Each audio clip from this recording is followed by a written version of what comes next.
안녕하십니까. 안세계분표 박인종 회계사입니다. 오늘 제 782강은요 개인사업자의 종합소득 신고 방법에 대해서 이번 5월 말이 이번 달이 바로 종합소득 신고를 위한 이제 한 달간의 기간인데 지금 벌써 돌입이 된 지 일주일 가까이 됐습니다.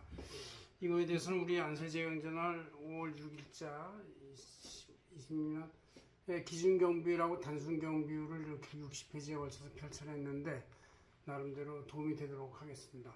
그거에 대한 강의를 좀 해보고요. 그래서 이 원전은 여기 있다.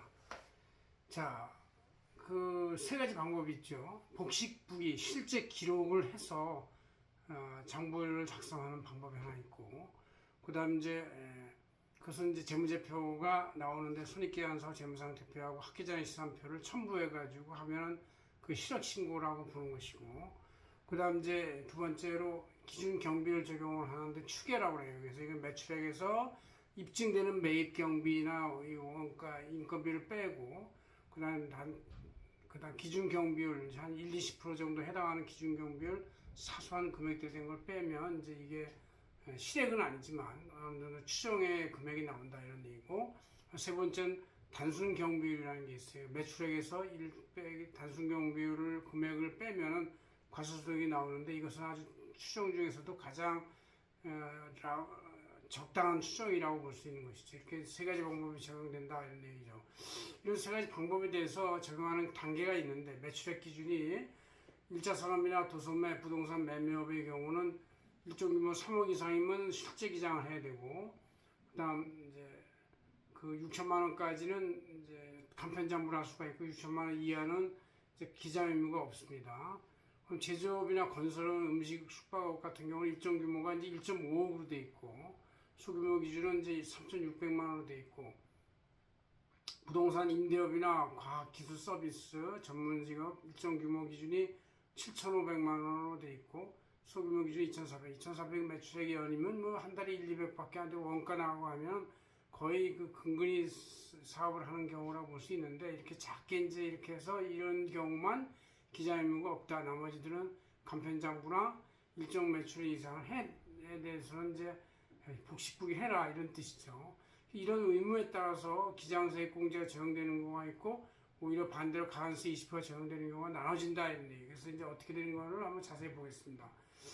일정 매출액인 이 도소매업, 또 제조업이나 이런데 3억 원이나 1.5억 이상의 경우는 복식 기장 의무가 있고 그거대로 실액대로 계산하면 적법한 것이고 가산세가 없습니다. 그러나 그 일정 기준 매출액 이상인데도 불구하고 간편장부를 작성했다. 그래서 기준경비를 적용했다. 그러면 가산세 20%가 적용돼 부적법한 거고, 아예 기장하지 않았다. 그러면 단순경비를 적용했다. 그것도 역시 부적법이고 가산세 20%를 적용해서 계산한다 이런 얘기죠. 자, 일정 매출액 미달, 즉 3억 원이나 1.5억 미달의 경우는 이제 간편장부를 할 수 있는데, 간편장부 의무지만 내가 제대로 복식부기 기장을 했다. 그럼 실제 실액대로 신고를 하면 오히려 가산세 20% 적용되는 게 아니라 기장세액공제 20% 적용이 된다. 그런 얘기죠. 그러나 이 단계에서 간편장부 작성을 했다. 그러면 이제 간편장부를 작성해서 그 간편장부의 실제 실액대로 그대로 기장을 했으면 적법이 되기 때문에 가산세는 없습니다. 그러나 간편장부 작성 단계에 있는 회사인데 기준경비를 신고했거나 간편장부가 아예 없거나 이래가지고 기준경비나 단순경비를 신고하면 불일치나 부적법이 돼가지고 가산세 20% 적용이 된다 이렇게 보시면 되겠습니다. 그러나 아예 초소규모의 소규모 기준이면 기장의무나 이런 게 없기 때문에 모두 단순경비를 신고를 하는데, 단순경비율에 대해서 이제 국세청에서 아예 그 5월 말까지 한 달 동안 그 모두 체험 신고라고 이미 거기다 그 칸에다가 국세청에서 온라인 전산 송기 방식에 의해서 써놨어요. 그래서 그대로 따라가면서 클릭 해주면 모든 체험비 신고가 되는데, 국세청 안내 방식이 따른 거니까 가산세 20% 없이 그대로 계산이 돼가지고 된다. 그래서 연 매출 한 3,000, 2,500 이하 이렇게 그 기준 단순경비율 적용자들은 이렇게 이거를 단순경비율이 한 5, 60% 어떤 경우 인적영업 사업은 70%까지 돼요. 그래서 그런 그 포괄적 비용을 빼버리면 소득이 20% 내지 40% 정도 되니까, 매출액이 예를 들어서 2,500이다. 그럼 40%의 소득을 곱하면 1,000만 원이 되는 것이죠.